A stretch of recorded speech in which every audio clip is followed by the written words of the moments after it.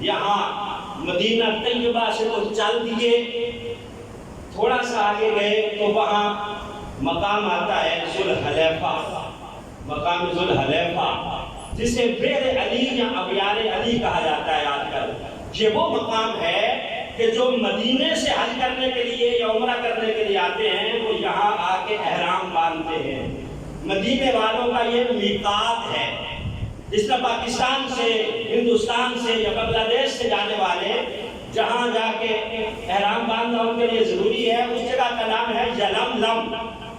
جو عراق سے آتے ہیں اس جگہ کا نام ہے ذات عرق۔ اسی طرح مختلف میقات مکہ شریف کے اللہ کے گھر کے ارد گرد نبی پاک نے مقرر فرمائے۔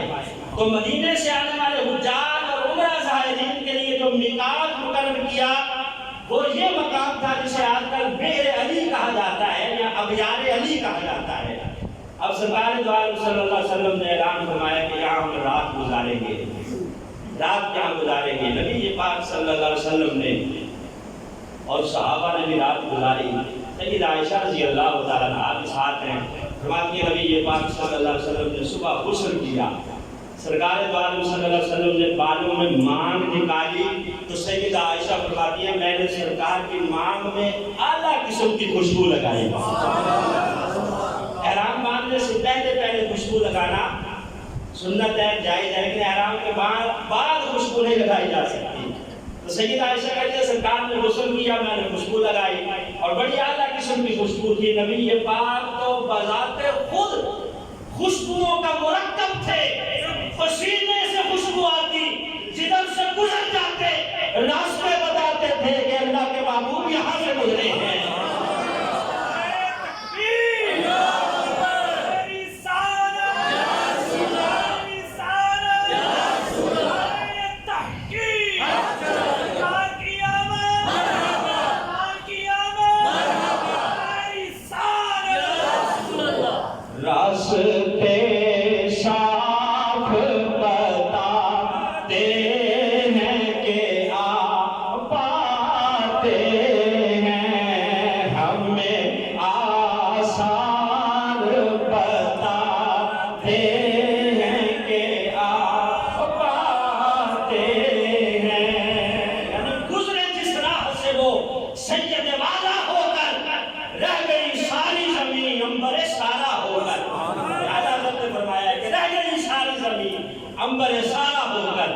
حضرت عائشہ نے مانگ میں خوشبو لگائی۔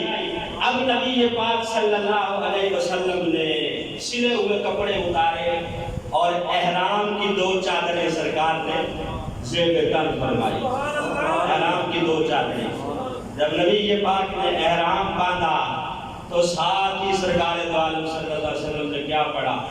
لبیک اللہم لبیک لا شریک لک لبیک ان الحمد والنعمت لک والملک لا شریک لک۔ بہبر دوست پڑھ لے لبیک بلند آواز سے لبیک لا شریک لک لبیک ان الحمد والنعمت لک والملک لا شریک لک۔ اب آپ دیکھیں کہ یہاں میں پڑھ رہا ہوں آپ پڑھ رہے ہیں تو کتنا لطف آ رہا ہے، کیفیات بدل رہی ہیں کہ نہیں اندر کی؟ اب آپ اندازہ لگائیں جب سرکار پڑھتے ہوں گے صحابہ کا جب میں وفیر ہوگا 1,24,000 کا مجمع ہوگا۔ تاریخ لکھتی ہے کہ جب سرکار اپنے ہونٹوں سے لبیک کہتے تو سارے صحابہ جھوم جھوم کے پڑھتے لبیک اللہم لبیک۔ مکے اور مدینے کی وادیاں گونج جاتی، گویا پتہ چلتا کہ سرکار آئے ہیں اور سرکار کے غلام آئے ہیں۔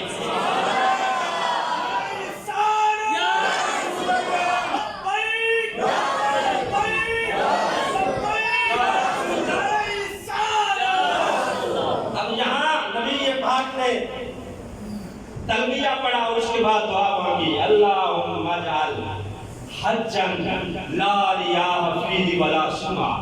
یا اللہ ہمارے حج کو ایسا بنا دے کہ اس حج میں ریاکاری نہ ہو اور اس حج میں تکبر نہ ہو، دکھلاوا نہ ہو۔ آج کل ہماری عبادتیں تو ریاکاری میں میں ڈوبی ہوئی. ہم حج کرنے جاتے ہیں کہ لوگ کہیں کہ بہت بڑا حاجی ہے, بڑے حج کیے ہیں, ساتھ لکھا جائے گا الحاج فلاں فلاں فلاں لاتے اور سابقے لگانے کے لیے ہم حج کرتے ہیں. لیکن نبی پاک ویسے ہی آپ کی عبادتیں ریاکاری سے پاک ہے, پھر بھی دعا مانگ رہے ہیں یا اللہ میرے حج کو ریاکاری سے پاک کر دے, دکھلاوے سے پاک کر دے. ہماری قربانیاں دکھلاوے کے لیے, حج دکھلاوے کے لیے دعا کریں اللہ ہماری نیتوں میں اخلاص پیدا فرما دے. دعا مانگنے کے بعد جب سرکار روانہ ہونے لگے تو حضرت ابوبکر صدیق رضی اللہ تعالیٰ عنہ نے نبی پاک کے کھانے پینے کا سامان اور اپنا کھانے پینے کا سامان ایک اونٹ پہ لادا اور لاد کے اپنے غلام کی ڈیوٹی لگا دی. میں تمہاری ذمہ داری ہے بھئی یہ اونٹ تم نے سنبھال کے اپنے ساتھ ساتھ لے کے آنا ہے. اپنے کھانے کا سامان اور نبی پاک کے کھانے کا سامان ایک اونٹ پہ لاد کے اپنے غلام کی ڈیوٹی لگا دی کہ اس اونٹ کے ساتھ تمہاری ڈیوٹی ہے, تم ساتھ ساتھ اس کو لے کے آؤ گے, خیال کرنا کہیں آگے پیچھے نہ ہو جائے. اب یہاں سے قافلہ چلا اس شان کے ساتھ کہ امام الانبیاء اپنی اونٹنی قصبہ پہ سوار ہیں, قیادت کر رہے ہیں, سارے صحابہ زیارت کر رہے ہیں. چلتے چلتے جب آگے ایک اور مقام پہ عرج ہے اس جگہ کا نام, وہاں پہنچے. سرکار دو عالم صلی اللہ علیہ وسلم نے وہاں قیام کیا تھوڑی دیر کے لیے, سارے صحابہ بیٹھ گئے. نبی پاک صلی اللہ علیہ وسلم نے دیکھا کہ وہ غلام جس کی ڈیوٹی حضرت صدیق اکبر نے اونٹ پہ لگائی تھی وہ اکیلا ہی چلا آ رہا ہے, اونٹ اس کے ساتھ ہے ہی نہیں. حضرت صدیق اکبر نے بھی دیکھا, جب وہ پاس آئے تو میں غلام کو اونٹ کہاں ہے جو میں نے دیا تھا جس کے اوپر میرا اور نبی پاک کے کھانے پینے کا سامان تھا. وہ کہنے لگا جناب وہ تو گم ہو گیا. تاریخ کے اندر لکھا ہے کہا جی وہ گم ہو گیا جناب, وہ تو پتہ نہیں کہاں چلا گیا. اب حضرت صدیق اکبر کو غصہ آیا, اس غلام کو مارنا شروع کیا. کہا تیری ڈیوٹی میں نے لگائی تھی, صرف اس اونٹ کے اوپر تو اس کو نہیں سنبھال سکا. حضرت صدیق اکبر احرام کی حالت میں اس غلام کو مار رہے ہیں. نبی پاک میں دیکھو دیکھو اس حاجی کو, اس محرم کو دیکھو احرام کی حالت میں کیا کر رہا ہے. تو میں کہا جو رک جاؤ, اسے مت مارو. اتنے میں ایک اور صحابی فضالہ اسلمی ان کا نام ہے, انہوں نے اعلیٰ قسم کا کھانا تیار کیا, نبی پاک کی خدمت میں پیش کیا. کہا سرکار کھانے کا سامان گم ہو گیا, کوئی بات نہیں, یہ کھانا میری طرف سے تناول فرمائیے. نبی پاک نے صدیق اکبر کو بلایا, میں آ جاؤ کھانا کھائیں. ایسے چھوڑ دو, گم ہو گیا ان کو کوئی بات نہیں, اس کا کوئی قصور نہیں, اللہ پہ چھوڑ دو, اللہ بہترین جزا عطا فرمائے گا.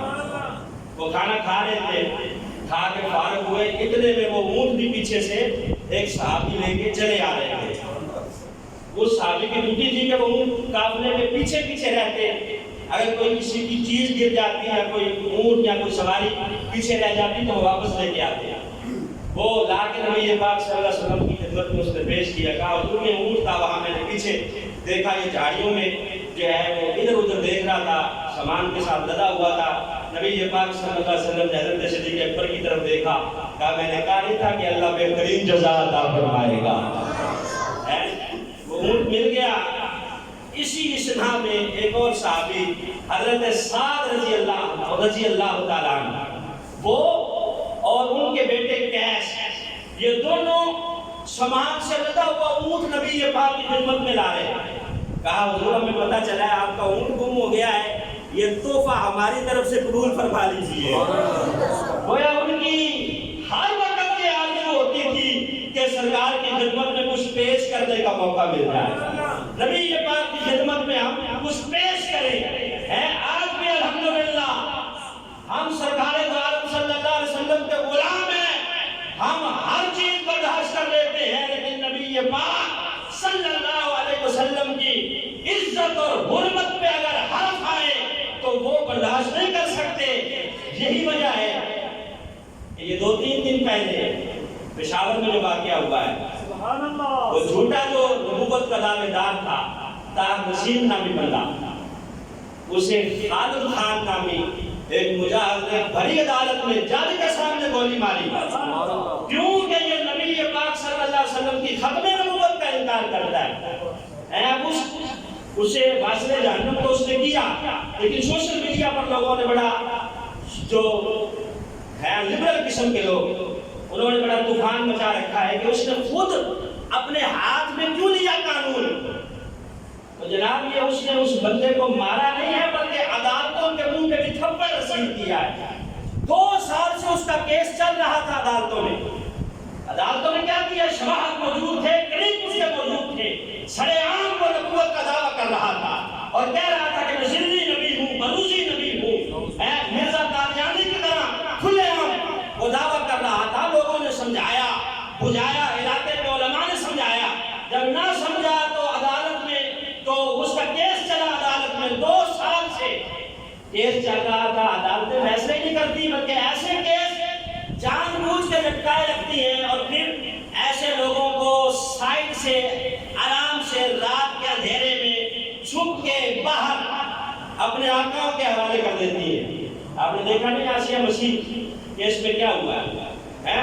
اس خبیثہ کو آرام سے نکال دیا اور جنہوں نے احتجاج کیا تھا اس کی رہائی کے خلاف وہ آج بھی مقدمے بھگت رہے ہیں۔ ہم آج بھی عدالتوں میں پیش ہوتے ہیں اور وہاں جا کے پیشیاں ہماری لگتی ہیں کہ تم نے احتجاج کیوں کیا اس کے خلاف۔ تو یہ عدالتوں کے منہ پہ بھی تماچا ہے۔ یہ نہ کہیں کہ اس نے اپنے ہاتھ میں کیوں لیا۔ عدالت 2 سال سے فیصلہ نہیں کر سکی، تاریخ پہ تاریخ، تاریخ پہ تاریخ، یعنی موقع دیکھ رہی تھی عدالت کے اس کو کیسے نکالنا ہے۔ تو اگر قاضی فیصلہ نہ کرے پھر غازی فیصلہ کرتے ہیں۔ جب عدالتیں بند ہو جائیں پھر غازی فیصلہ کرتے ہیں، یا ملک ممتاز کی صورت میں، یا غازی علم دین شہید کی صورت میں، یا غازی خالد خان کی صورت میں۔ بہرحال صحابہ ہر وقت تیار رہتے تھے کہ حضور ہماری طرف سے کچھ قبول فرما لیں، ہماری طرف سے قبول فرما لیں۔ میں پہلے گم ہو گیا تھا اونٹ لیکن اب مل گیا ہے، لے جاؤ، اللہ تمہیں برکتیں عطا فرمائے۔ اب یہاں سے یہ قافلہ چلتا ہے، نبی پاک صلی اللہ علیہ وسلم ابتدا کر رہے ہیں لبیک اللہم لبیک کی صدائیں بلند ہو رہی ہیں۔ ایک آگے جا کے مقام آتا ہے مقام صرف، وہاں قیام کیا جاتا ہے۔ سرکار دو عالم صلی اللہ علیہ وسلم نے آرام فرمایا۔ یہ وہ جگہ ہے جہاں سیدہ عائشہ رضی اللہ تعالیٰ عنہا پہ وہ دن آئے جن دنوں میں خواتین نماز نہیں پڑھتی۔ نبی پاک گزرے میں گئے تو سیدہ عائشہ رو رہی تھی۔ ہمیں کیا بات ہے؟ کہا حضور وہ دن آگے ہیں کہ اب میں نماز نہیں پڑھ سکتی، یعنی حائضہ ہو گئی، آپ لوگ سمجھدار ہیں۔ تو نبی پاک صلی اللہ علیہ وسلم نے فرمایا اس میں رونے والی کیا بات ہے؟ تم آدم کی بیٹی ہو، ہر آدم کی بیٹی کے ساتھ یہی معاملہ ہے۔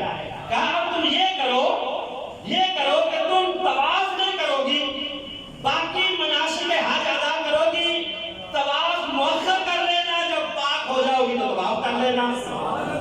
یعنی یہ بھی امت کی تعلیم کے لیے نبی پاک صلی اللہ علیہ وسلم نے وہاں ارشاد فرمایا کہ اگر ایسے دن آ جائے خواتین کو تو وہ اللہ کے گھر کا طواف نہیں کرے گی، باقی وہ جو ہیں عرفات میں ٹھہرنا، مینا جانا، باقی سارے کام کریں گی، لیکن طواف کو تب کر لیں گی جب اس سے پاک ہو جائے گی۔ تو بہرحال نبی پاک صلی اللہ علیہ وسلم یہاں سے آگے چلے، ایک اور مقام سے گزر ہوا، فرمایا صحابہ میں دیکھ رہا ہوں یہ وہ مقام ہے، جگہ کا نام ہے صفوان یا عثمان۔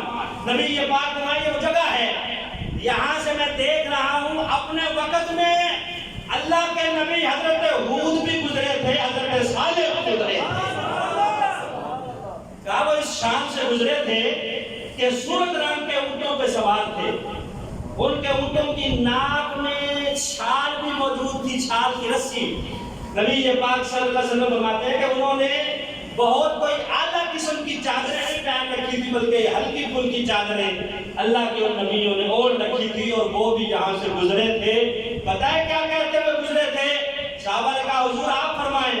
کہا وہ کہتے ہوئے گزرے تھے لبیک اللہم لبیک لا شریک لک لبیک ان الحمد والنعمت لک والملک لا شریک لک۔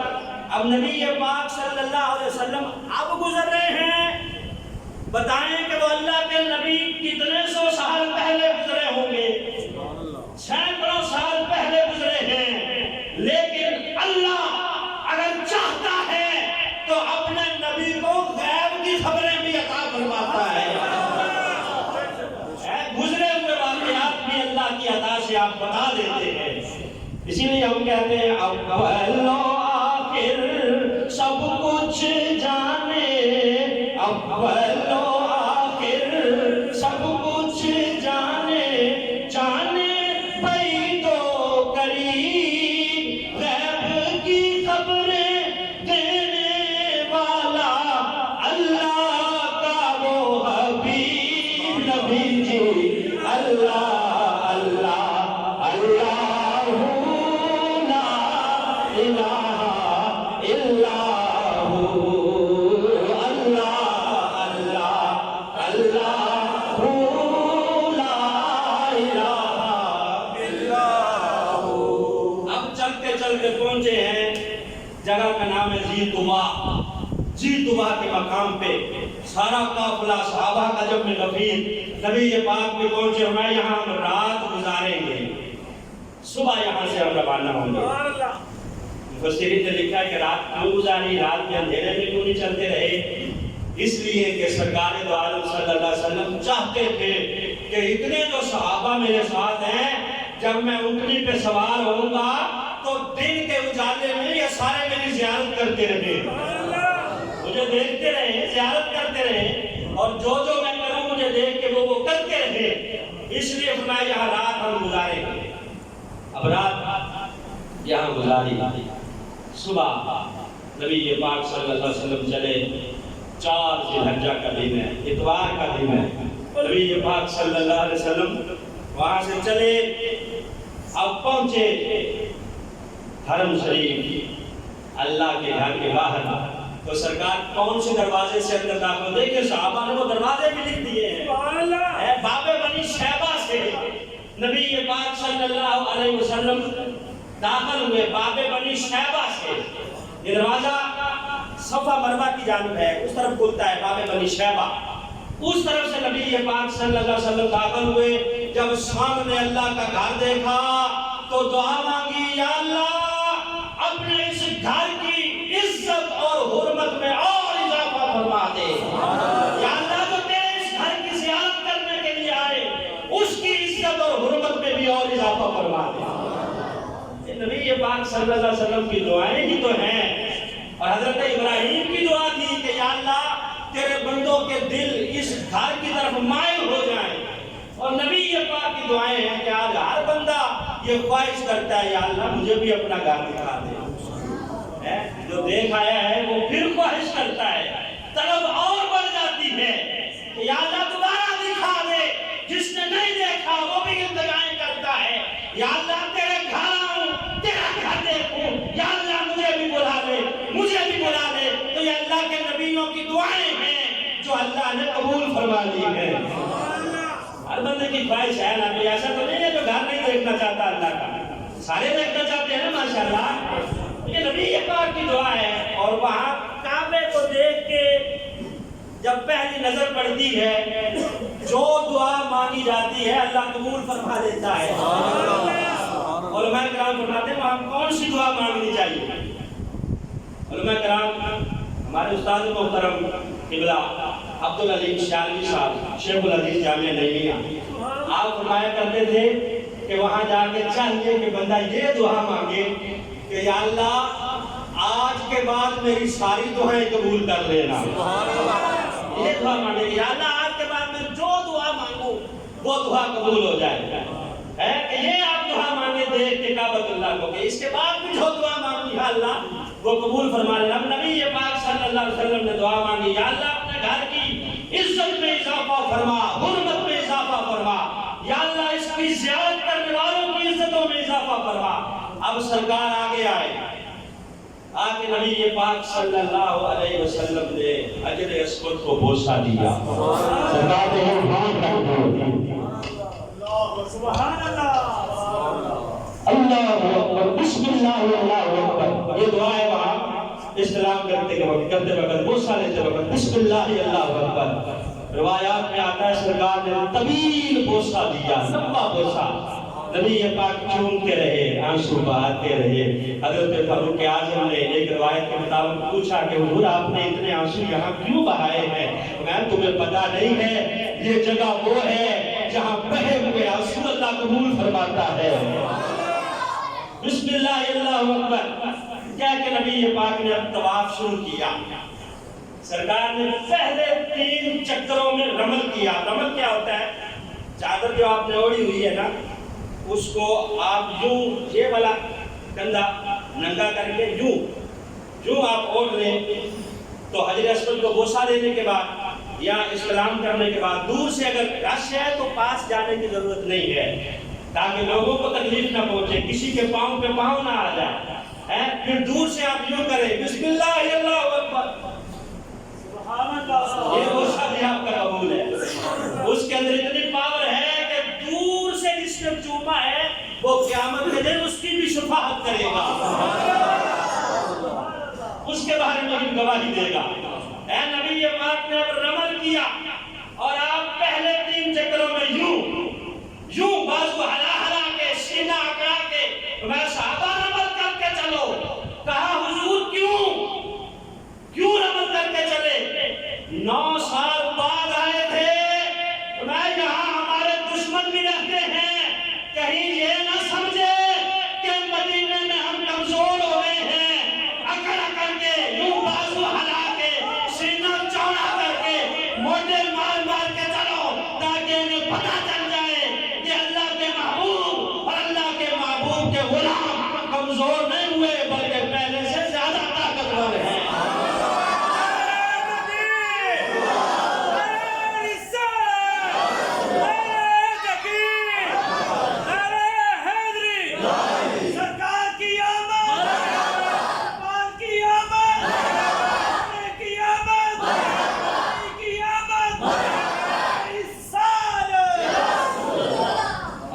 بتائیں کہ یہاں ساؤواڑی بازار میں اکڑ کے چلنا جائز ہے؟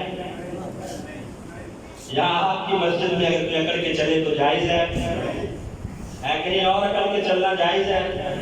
وہاں اکڑ کے چلنا اللہ رب العزت کو اس لیے پسند آ گیا کہ سرکار کے دشمنوں کو جلانے کے لیے صحابہ چلے تھے، تو پتا چلا کہ نبی پاک کے دشمنوں کو جلانے کے لیے اگر اکڑ کے چلا جائے اللہ اسے بھی پسند کر لیتا ہے۔ سرکار کے دشمنوں کو جلانے کے لیے اگر کوئی اکڑتا ہے تو اللہ کو پسند آ جاتا ہے۔ قیامت تک کے لیے سرکار کی سنت کو زندہ کر دیا۔ پہلے 3 چکروں میں رمل کیا جائے۔ اب نبی پاک صلی اللہ علیہ وسلم چکر لگاتے جاتے، کبھی آپ حجر اسود کو بوسہ دیتے کسی چکر پہ، اور کسی چکر پہ سرکار یوں دور سے ہاتھ کر کے چوم لیتے۔ وہ آپ نبی پاک اپنی ہر سنت ہمیں بتانا چاہتے تھے۔ یہاں سے شروع ہوئے 7 چکر پورے ہو گئے۔ اب نبی پاک صلی اللہ علیہ وسلم نے مقام ابراہیم کے پیچھے کھڑے ہو کر 2 رکعت پڑھی نماز۔ 2 رکعتوں کو لوگ اکثر نفل کہتے ہیں، یہ نفل نہیں ہے، یہ واجب الطواف ہے۔ ہر طواف کے بعد یہ 2 رکعتیں پڑھی جاتی ہیں۔ سرکار کہاں کھڑے ہوئے؟ اس جگہ پر کہ مقام ابراہیم بھی آپ کے آگے ہے اور کعبۃ اللہ بھی آگے ہے۔ یوں سمجھیں کہ یہ مقام ابراہیم اور یہ کعبۃ اللہ، سرکار وہاں کھڑے ہو گئے ہیں تاکہ دونوں چیزیں آگے ہوں۔ اب صحابہ نے دیکھے، صحابہ کرام رضوان اللہ علیہم اجمعین، انہوں نے یہ بھی نقل کیا ہے کہ سرکار نے پہلی رکعت میں کون سی سورت پڑھی اور دوسری رکعت میں کون سی پڑھی۔ پہلی رکعت میں سرکار نے پڑھی قل یا ایھا الکافرون، اور دوسری رکعت میں سورہ اخلاص پڑھی قل ھو اللہ احد اللہ الصمد لم یلد ولم یولد ولم یکن لہ کفوا احد۔ وہ ہر جگہ پہ سرکار توحید کے ڈنکے بجا رہے ہیں، توحید سکھلا رہے ہیں لوگوں کو۔ آیتیں اور سورتیں پڑھی ہیں وہ بھی توحید والی۔ خیر نبی پاک صلی اللہ علیہ وسلم نفل پڑھنے کے بعد صفا مروہ کے صحیح کے لیے سرکار تشریف لے گئے، تو فرمایا ہم صحیح وہاں سے شروع کریں گے جہاں سے اللہ نے قرآن میں ان کا ذکر شروع کیا ہے۔ ذکر کہاں سے شروع کیا؟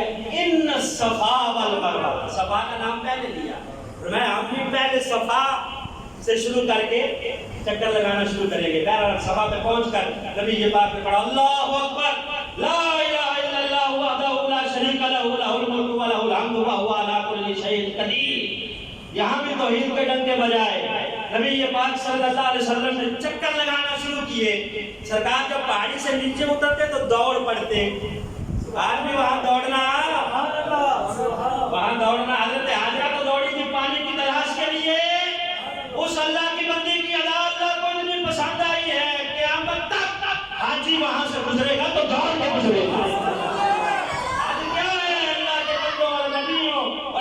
بلندیوں کے اداؤں کا نام ہے۔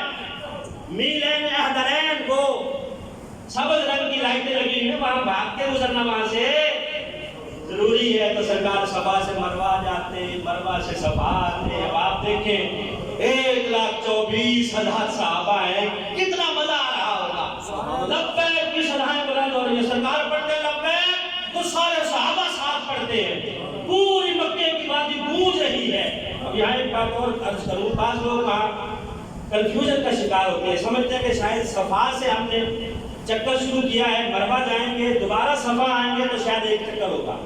یہ نہیں ہے، ایسے لوگ وہاں 14 چکر لگا لیتے ہیں کہ صفا سے شروع کر کے دوبارہ صفا آئیں گے، طواف کی طرح کہ جہاں سے شروع کیا ہے وہیں پر آ کے مکمل ہوگا، بلکہ نہیں، صفا سے مروہ آئے ایک چکر، مروہ سے پھر صفا آئے تو 2 چکر۔ اب نبی پاک صلی اللہ علیہ وسلم نے 7 چکروں میں سے کچھ چکر سرکار نے پیدل لگائے اور کچھ اونٹنی پہ سوار ہو کے لگائے۔ ایسے طواف کے چکروں میں بندہ تھکتا نہیں ہے، یہ جو چکر ہے ایک دن تھک جاتا ہے بندہ۔ الحمدللہ میں نے بھی زیارت کی ہے، لیکن باوجود اس کے کہ اس وقت ابھی بھی تھا جوان ہی، اس وقت کافی جوانی کی حالت میں 13 بھی میں نے کیا تھا، تو لیکن اس وقت بھی جب صحیح کرتے تھے صفا مروہ کی تو اس وقت تھوڑی تھکاوٹ محسوس ہوتی تھی۔ سرکار تھکے نہیں ہیں، کس لیے اونٹنی پہ سوار ہوئے ہیں؟ تاکہ امت کے لیے سنت بن جائے کہ اگر کوئی معذور بندہ آیا ہے اب وہ کس طرح چکر لگائے، وہ ویل چیئر پہ سوار ہو کے چکر لگا لے، اس کی بھی صحیح ہو جائے گی اور نبی پاک کی سنت بھی ادا ہو جائے گی۔ آپ تو اس لیے سوار ہوئے تھے کہ میں اوپر بیٹھ جاؤں تاکہ سارے مجھے دیکھتے بھی رہیں اور آنے والے معذوروں کے لیے اور بوڑھوں کے لیے بھی سنت بن جائے کہ وہ بیچارے کیا کریں گے، جو بوڑھے معذور ہیں وہ تو یقیناً وہاں تھک جاتے ہیں، تو ان کے لیے ویل چیئر کا اہتمام ہے، وہ اس کے اوپر بیٹھ کے چکر لگاتے ہیں۔ بہرحال سرکار صلی اللہ علیہ وسلم نے عمرہ جو آپ کا قضا تھا اس عمرے کو مکمل کیا اور آپ نے فرمایا کہ جو 7 قربانیاں لائے ہوئے ہیں وہ احرام نہ کھولیں، اسی احرام سے ہم حج کریں گے، اور جو قربانیاں نہیں لائے وہ احرام کھول دیں، وہ احرام کھول دیں۔ ایک ہی احرام سے جو عمرہ اور حج کیا جاتا ہے اس عمرے کو اور حج کو حج قران کہا جاتا ہے۔ حج قران جو الگ الگ احرام سے کیا جاتا ہے اسے حج تمتع کہا جاتا ہے، اور ایک احرام کے ساتھ جو صرف حج کیا جاتا ہے اسے حج افراد کہا جاتا ہے۔ تو سرکار نے کون سا حج کیا؟ حج قران۔ یہ ایک ہی نبی پاک نے احرام سے فرمایا ہم احرام نہیں کھولیں گے کیونکہ ہم 7 قربانیاں لائے ہوئے ہیں، اور سرکار کتنی قربانیاں ساتھ لے کے گئے تھے؟ توجہ بھی دوست اب کی، کتنے اونٹ قربانی کے لیے لے کے گئے تھے؟ پتہ کسی کو؟ حجۃ الوداع کے موقع پر نبی پاک نے 100 اونٹ قربان کیے۔ اب آپ یہاں سے قربانی کی اہمیت کا بھی اندازہ لگائیں۔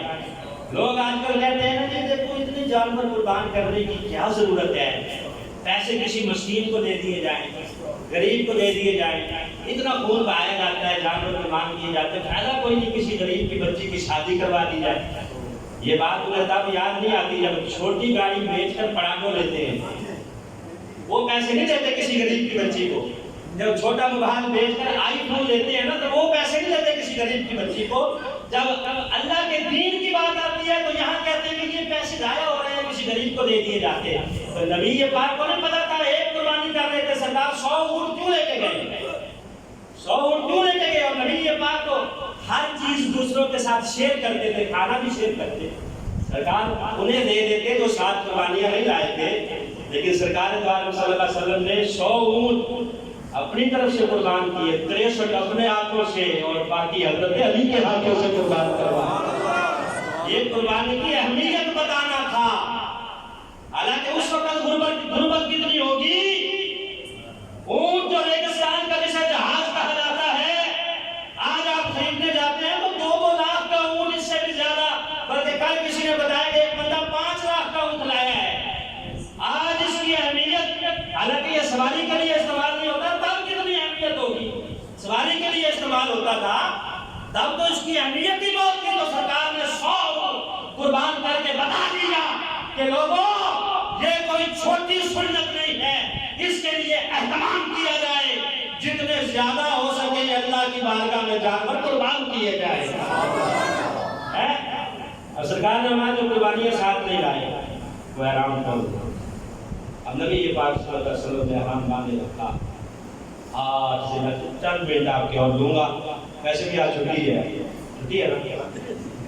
آج سے لگتا ہے نبی پاک صلی اللہ علیہ وسلم نے کیا کیا. اب سرکار صحابہ کے ساتھ اسی احرام میں مقام مینا کی طرف روانہ ہوئے. مینا کے مقام پر نبی پاک صلی اللہ علیہ وسلم نے رات گزاری. رات گزارنے کے بعد صبح 9 ذی الحجہ نبی پاک صلی اللہ علیہ وسلم مقام عرفات کی طرف چلے. صحابہ ساتھ ہیں لبیک اللہم لبیک کی صدائیں بلند ہیں. مقام عرفات میں سرکار نمرہ کے مقام پہ نبی پاک نے وہاں جا کے قیام کیا. آپ کے لیے چھپر سا بنا دیا گیا. سرکار نے وہاں آرام کیا نمرہ کے مقام پہ, جہاں آج کل مسجد نمرہ بڑی شاندار مسجد موجود ہے جہاں سے خطبہ حج پڑھا جاتا ہے. کل آپ نے سنا ہوگا خطبہ حج. مسجد نمرہ سے مفتی صاحب جو ہے وہاں سے خطبہ حج پڑھتے ہیں. تو سرکار نے وہاں تھوڑی دیر آرام کیا. جب سورج ڈھلنے لگا تو اب نبی پاک صلی اللہ علیہ وسلم جبل رحمت کی طرف چلے. سورج ڈھل رہا ہے زوال کے بعد تقریباً عصر سے پہلے کا وقت ہے. نبی پاک صلی اللہ علیہ وسلم نے یہی میدان عرفات میں ظہر اور عصر کو اکٹھا ادا کیا. ظہر آخری وقت میں اور عصر پہلے وقت میں اکٹھا پڑھی تاکہ دعاؤں کے لیے زیادہ وقت مل جائے. اب نبی پاک صلی اللہ علیہ وسلم نے طویل دعائیں مانگی. طویل دعائیں مانگی. یہی جبل رحمت پہ کھڑے ہو کے سرکار دو عالم صلی اللہ علیہ وسلم نے خطبہ حجۃ الوداع ارشاد فرمایا. یہ خطبہ کیا ہے؟ یہ خطبہ ورلڈ آرڈر ہے جو نبی پاک صلی اللہ علیہ وسلم نے پیش کیا. انسانی حقوق کے چیمپئن سن لیں. آج تم انسانی حقوق کی بات کرتے ہو. نبی پاک نے حجۃ الوداع کے موقع پر جو خطبہ ارشاد فرمایا وہ خطبہ پورے دین کا نچوڑ تھا اور اس میں سرکار نے انسانوں کے حقوق کھول کھول کے بیان کر دیے. جو ہے نا ترقی یافتہ ملک امریکہ میں پچھلے دنوں ایک کالے رنگ کے بندے کو سپاہی نے گھٹنا دے کے مار دیا تھا. تو آپ کو پتا کتنا احتجاج ہوا اور کتنا نقصان ہوا تھا. یہ اپنے آپ کو لبرل کہتے ہیں اور آزاد اور اپنے آپ کو ترقی یافتہ کہتے ہیں. آپ ذرا سنیں کہ آج بھی ان کے ہاں کالوں اور گوروں کے جھگڑے موجود ہیں, نسلی فسادات موجود ہیں. آج بھی ان کے ہاں یہ چیزیں موجود ہیں. سرکار نے حجۃ الوداع کے موقع پر جو خطبہ ارشاد فرمایا الحمدللہ الحمدللہ نحمدہ ونستعینہ ونستغفرہ ونؤمن بہ ونتوکل علیہ ونعوذ باللہ من شرور انفسنا ومن سیئات اعمالنا من یهدہ اللہ فلا مضل لہ ومن یضللہ فلا ہادی لہ. یہاں تک اللہ کی حمد بیان کی. اس کے بعد اللہ کی توحید کا نغمہ بلند کیا. لا الہ الا اللہ وحدہ لا شریک لہ لہ الملک ولہ الحمد وہو علی کل شیء قدیر. اتنا ارشاد فرمانے کے بعد فرمایا یا ایھا الناس, لوگوں سنو, اللہ کی توحید کو مضبوطی سے تھامے رکھنا. کیوں؟ فرمایا توحید اس طرح ہے جس طرح جسم میں سر ہوتا ہے. سر کی طرح ہے. جب تک بندہ کلمہ نہیں پڑھے گا, اللہ کو ایک نہیں مانے گا, وحدہ لا شریک نہیں مانے گا, اس وقت تک دائرہ اسلام میں داخل نہیں ہوگا. ہاتھ کے بغیر جسم زندہ رہ سکتا ہے, پاؤں کے بغیر رہ سکتا ہے, سر کے بغیر رہ سکتا ہے. سرکار نے میں توحید اس طرح ہے جس طرح جسم میں سر ہوتا ہے. خبردار اللہ کے ساتھ کسی کو شریک نہ ٹھہرا, وہ اکیلا ہے, وحدہ لا شریک ہے. توحید بیان کرنے کے بعد میں ایھا الناس, لوگوں سنو, شاید آج کے بعد میں دوبارہ حج کے لیے نہ آ سکوں. لوگوں شاید تم دوبارہ اس جگہ پہ نہیں زیارت نہ کر سکو. لوگوں سنو, شاید میرا جدائی کا وقت آ گیا ہے. لوگوں سنو, شاید یہ میرا آخری حج ہے. جو مجھ سے سیکھنا چاہتے ہو سیکھ لو. خطبہ ارشاد فرمایا ایھا الناس, لوگوں سنو میری بات غور سے توجہ کرو.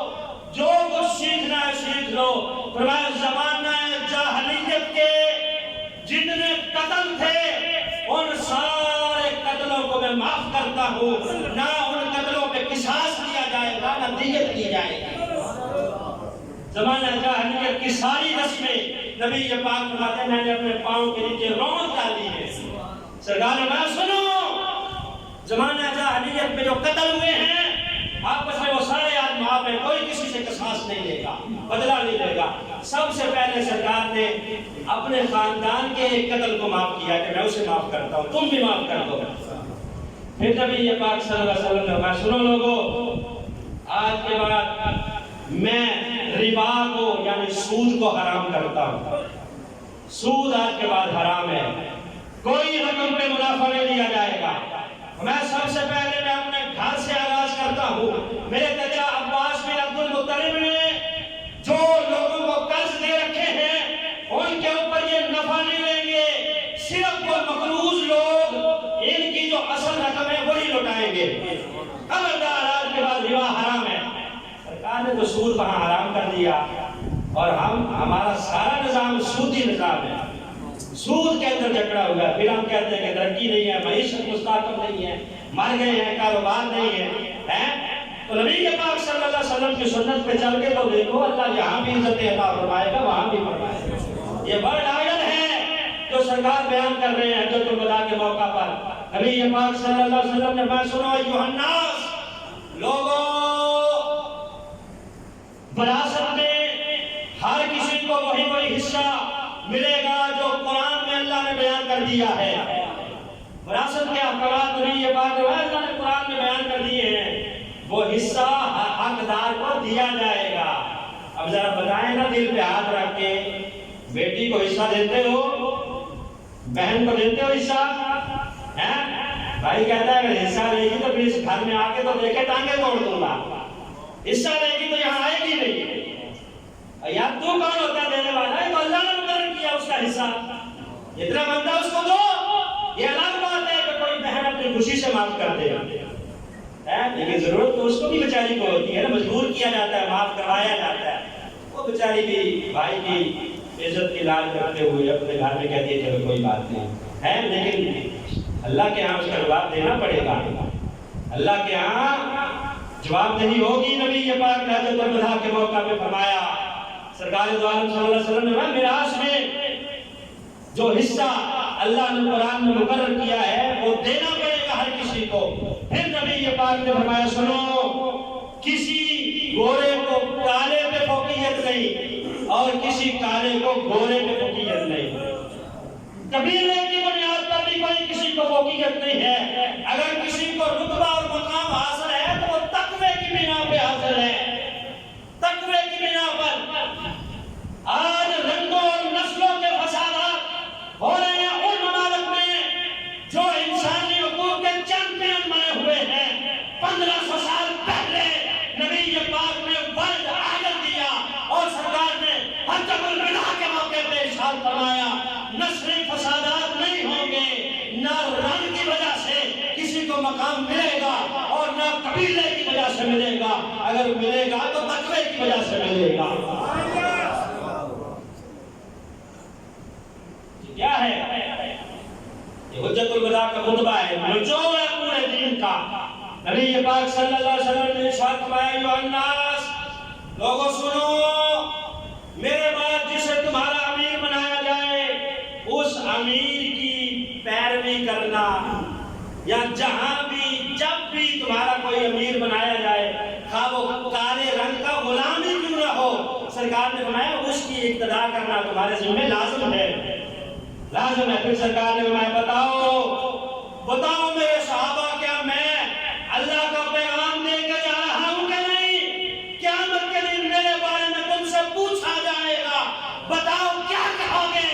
سارے صحابہ نے ہاتھ کھڑے کر دیے، کہا یا رسول اللہ، اللہ کی بارگاہ میں ہم گواہی دیں گے آپ جب دنیا سے گئے تھے تو ہمیں سارا دین سکھا کے گئے تھے، آپ اپنا حق ادا کر کے جا رہے ہیں، حضور ہم گواہی دیں گے آپ نے حق ادا کر دیا ہے، آپ نے تبلیغ کا حق ادا کر دیا ہے، پیغام پہنچانے کا حق ادا کر دیا ہے، حضور ہم یہاں بھی گواہی دیتے ہیں وہاں بھی گواہی دیں گے۔ جب صحابہ نے یہ کہا تو سرکار نے یوں انگلی بلند کی، کہا یا اللہ تو بھی گواہ ہو جا، ایک مرتبہ پھر کہا یا اللہ تو بھی گواہ ہو جا، یا اللہ تو بھی گواہ ہو جا۔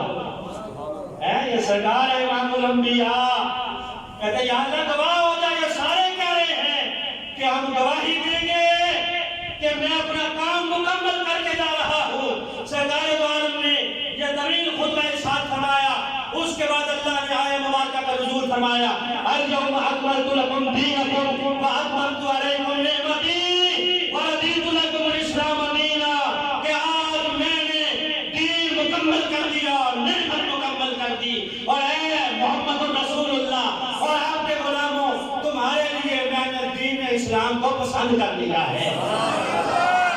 تو دین اسلام کیا ہے؟ اللہ کا پسندیدہ دین ہے۔ آج اگر کوئی اسمبلی کے فلور پہ سر پھرا کھڑا ہو کے کہے کہ سارے دین برابر ہیں، سارے مذہب برابر ہیں، کسی مذہب کو کسی مذہب پہ فوقیت حاصل نہیں ہے، وہ کہتے ہیں میں سارے مذہبوں کو برابر مانتا ہوں۔ آپ کو پتہ ہے کس نے کہا یہ بات؟ گزشتہ دنوں خواجہ اعظم، مسلم لیگ نون کا نام بھی لے لیتا ہوں، کوئی بات نہیں ہے، اس نے کہا کہ مجھے کوئی کسی مذہب کو کسی مذہب سے زیادہ نہیں مانتا، سارے مذہب برابر ہے۔ کہتا میں نے خود عید کی نماز، وہ باہر کسی ملک کا نام لے رہا تھا، وہاں میں نے چرچ میں ادا کی ہے، تو چرچ میں میرا باپ عید کی نماز پڑھاتا ہے۔ عید کی نماز میں عجیب قسم کے شگوفے ہیں جو ہم نے اسمبلی میں پہنچا رکھے ہیں۔ کہتا میں نے چرچ میں عید کی نماز پڑھی، عید کی نماز کے لیے جماعت کا ہونا شرط ہے، خطبہ ہونا شرط ہے، تو نے کہا جا کر چرچ میں عید کی نماز پڑھ لی۔ کہتا کوئی دین کسی دین سے آگے نہیں، سارے مذہب برابر ہے، جبکہ اللہ کیا کہتا ہے؟ ان الدین عند اللہ الاسلام، کہ دین اللہ کے ہاں اسلام ہی ہے۔ اور آج کے دن یوم عرفہ کے دن، 9 ذی الحجہ کے دن، اللہ رب العزت نے اعلان کیا کہ اليوم اکملت لکم دینکم واتممت علیکم نعمتی ورضیت لکم الاسلام دینا، کہ لوگوں سنو، میرے نزدیک پسندیدہ دین اسلام ہے، ہمارے لیے میں نے اس دین کو پسند کیا ہے۔ تو اللہ کا پسندیدہ دین تو یہ ہے، اور تو کہتا ہے کہ وہ دین ہے، اور یہودی کہتے ہیں کہ یہ آیت اگر ہمارے مذہب میں نازل ہوئی ہوتی تو ہم اس دن کو عید مناتے، عید کے طور پہ سیلیبریٹ کرتے، کہ اس دین کو اگر ہمارے دین کو اللہ پسند کر لیتا، تو پسند تو اللہ نے ہمارے دین کو کیا ہے، تو پھر ہم کیوں نہ کہیں کہ اللہ نے شکر ہے اس کا کہ ہمیں امت بنایا ہے، تو سرکار کی امت بنایا ہے، اس لیے نعرہ لگائیں الاسلام زندہ باد، الاسلام زندہ باد، الاسلام زندہ باد، لبیک اللہم لبیک لا شریک لک لبیک ان الحمد والنعمت لک والملک لا شریک لک لبیک اللہم لبیک ان الحمد والنعمت لک والملک لا شریک لک، وآخر دعوانا ان الحمد للہ۔